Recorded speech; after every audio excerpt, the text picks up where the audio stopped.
Passons à la question suivante. Allez-y. Bonjour, je m'appelle Jenny. Je suis en deuxième année et j'ai une question à vous poser à tous les trois.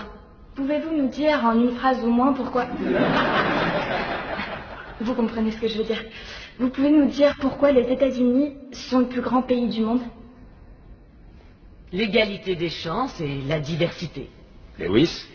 La liberté et la liberté. Alors faisons en sorte que ça dure. Will? Les New York Jets.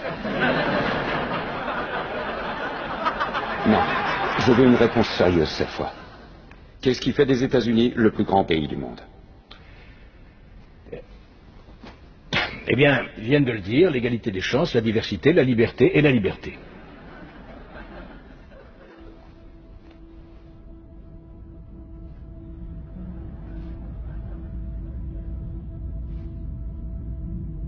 Je ne vous laisserai pas reprendre votre avion tant que vous n'aurez pas répondu.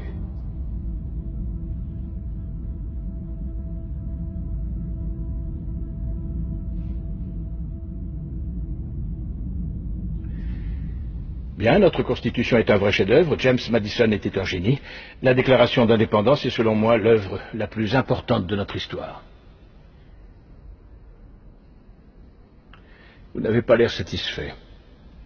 La première est une liste de lois et la deuxième une déclaration de guerre. Je veux entendre une réponse plus personnelle. Pensez aux gens qui vous écoutent. Pourquoi les États-Unis... Les États-Unis ne sont pas le plus grand pays du monde, monsieur. Là voilà ma réponse. Vous êtes en train de... Oui. Parlons de vos Bon, différentes... d'accord. Sharon, l'aide à la culture est une cause perdue. C'est qu'1 centime en moins sur notre fiche de paye. Il peut attaquer là-dessus dès qu'il en a envie. Ça coûte pas de l'argent, ça coûte des voix. Ça coûte du temps d'antenne et des paragraphes en une. Tu sais pourquoi les gens n'aiment pas la gauche? Vous êtes des perdants.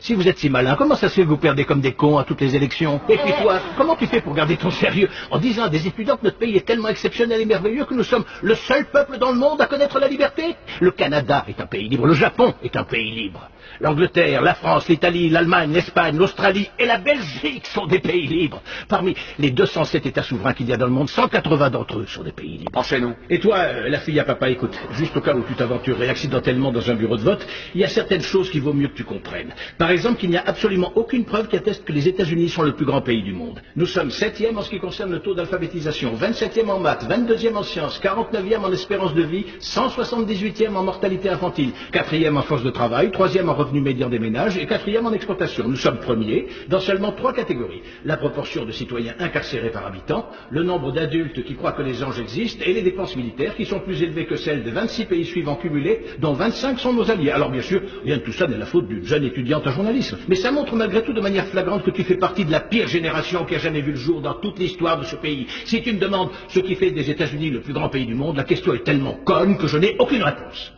Yosemite.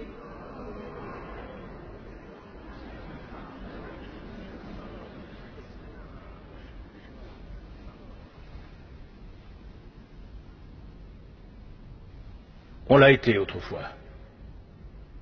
On luttait pour des causes justes.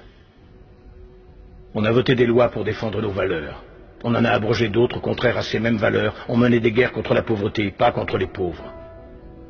On n'hésitait pas à se sacrifier et à épauler nos voisins. On joignait le geste à la parole et on ne se montrait jamais orgueilleux. On a bâti de grandes et belles choses, inventé des technologies que personne n'aurait cru concevables. On a exploré l'univers, guéri des maladies incurables, donné naissance aux plus grands artistes et à la plus grande puissance économique du monde.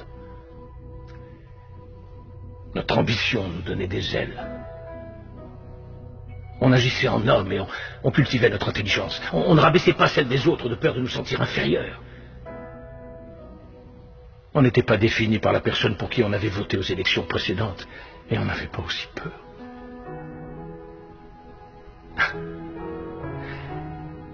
On était capable d'être et de faire toutes ces choses parce qu'on était informés.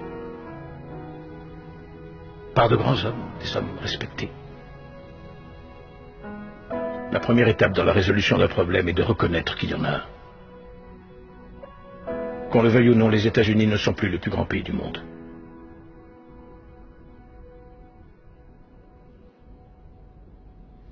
Ça te va?